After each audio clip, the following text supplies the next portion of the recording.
एक आदमी कहीं से गुजर रहा था। तभी उसने सड़क के किनारे बंधे हाथियों को देखा और अचानक रुक गया। उसने देखा कि हाथियों के अगले पैर में केवल एक छोटी सी रस्सी बंधी हुई है।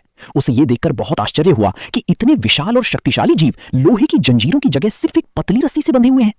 यह साफ था कि हाथी जब चाहे तब उस रस्सी को तोड़कर कहीं भी जा सकते थे, लेकिन किसी कारणवश वे ऐसा नहीं कर रहे थे। उस आदमी ने पास खड़े महावत से पूछा, ये हाथी इतनी शांति से क्यों खड़े हैं? ये भागने की कोशिश क्यों नहीं करते?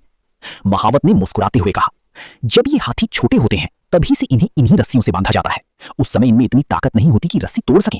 ये बार बार कोशिश करते हैं लेकिन असफल हो जाते हैं। धीरे धीरे इनके मन में ये विश्वास बैठ जाता है कि वे इस रस्सी को कभी नहीं तोड़ सकते। फिर जब ये बड़े हो जाते हैं और इनके पास रस्सी तोड़ने की पूरी ताकत आ जाती है, तब भी वे कोशिश नहीं करते, क्योंकि उनके मन में बचपन से यही धारणा बनी रहती है कि वे बंधन नहीं तोड़ सकते। ये सुनकर आदमी सोच में पड़ गया। उसे आश्चर्य हुआ कि इतने ताकतवर जानवर केवल अपनी सोच के कारण एक छोटी सी रस्सी से बंधे खड़े हैं। ठीक इसी तरह हम में से भी कई लोग जीवन में एक दो बार असफल होने के बाद मान लेते हैं कि अब हमसे ये काम नहीं हो सकता। फिर हम अपनी ही बनाई हुई मानसिक जंजीरों में बंधकर पूरी जिंदगी गुजार देते हैं। याद रखिए, असफलता जीवन का एक हिस्सा है। लगातार प्रयास करने वालों को ही सफलता मिलती है। यदि आप भी किसी ऐसे डर या बंधन में बंधे हैं जो आपको अपने सपने पूरे करने से रोक रहा है, तो उसे तोड़ दीजिए, क्योंकि आप हाथी नहीं, इंसान हैं।